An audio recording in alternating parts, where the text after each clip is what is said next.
ইয়া আইয়ুহাল্লাযীনা আমানুত্তাকুল্লাহ, এ ঈমানদারগণ, আমানুত্তাকুল্লাহ, আল্লাহকে ভয় করো, হাক্কা তুকাতিহি ওয়া লা তামুতুন্না ইল্লা ওয়া আনতুম মুসলিমুন। এ ঈমানদারগণ, তোমরা আমি আল্লাহকে ভয় করো এবং পরিপূর্ণ মুসলমান হয়ে কবরে আসো। পরিপূর্ণ মুসলমান হও। পরিপূর্ণ মুসলমান আল্লাহ পাক রব্বুল আলামিনকে হইতে বলেছেন। কিন্তু মুসলমান, এ নবীর উম্মত, একটু বোঝা লাগবে, বুঝে আমল করা লাগবে। এইটা হলো সিয়াম কিয়ামের মাস। এই রমজান মাসে একটা নফল ইবাদত বন্দেগী করবেন, একটা ফরজ সওয়াব হবে। একটা ফরজ ইবাদত বন্দেগী করবেন, আপনার আমার আমল নামায় 70টি ফরজের সওয়াব আপনার আমার আমল নামায় লেখা হবে। এই রমজান মাসে 1 টাকা দান করবেন, 70 টাকা সওয়াব হবে।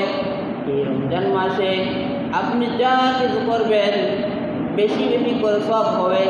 আপনি রমজান মাসে দান বেশি বেশি করে করেন।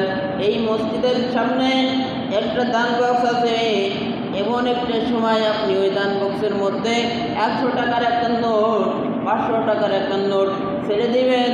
দুনিয়ার কেউ দেখবে না, দেখবে একমাত্র আল্লাহ। কে দেখবে? আল্লাহ দেখবে। আর ওইখানে আপনি টাকা ছাড়বেন, এমন একটা নিয়ত করবেন, আল্লাহ আমি অমুক জন্য দোয়া চাইতেছি, মানে তুমি দোয়াটা কবুল করে নাও। আমি এইখানে যে 500 টাকার একটা নোট ছাড়লাম, এই টাকার খবর দুনিয়ার কেউ জানে না। আমি ডান হাত দেও বাম হাত দেও ছাড়তেছি, আল্লাহ এই টাকার খবর একমাত্র তুমি আল্লাহ ছাড়া কেউ জানে না। আমি যেমনিভাবে জানি আর তুমি আল্লাহ জানো। আমিও তোমার কাছে দোয়া করতেছি, তুমি ছাড়া আর আমি ছাড়া কেউ জানে না। ও মালিক, তুমি আমার দোয়া দরখাস্ত এই রমজানের রসিলায় কবুল করিয়া নাও। সকলে বলেন আমিন। এইরকম করে আল্লাহর কাছে দোয়া চাইতে হবে। একদিন ওমর রাদিয়াল্লাহু তাআলা আনহু, ঈদের দিন, কোন দিন? ঈদের দিন। ওমর রাদিয়াল্লাহু তাআলা আনহু সবাই ঈদে যায় নামাজ পড়ার জন্য। সবাই খুশি হয়ে ঈদে যায়।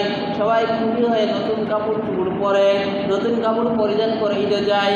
আর ওমর রাদিয়াল্লাহু তাআলা আনহু কি করতেছেন? বাবাজিরা, ভাইয়েরা আমার শোনেন। ওমর রাদিয়াল্লাহু তাআলা আনহু ঘরের দরজায় তালা লাগায় কান্না করতেছেন। কি করতেছেন? কান্না করতেছেন। একজন বলতেছেন, ভাই সকলে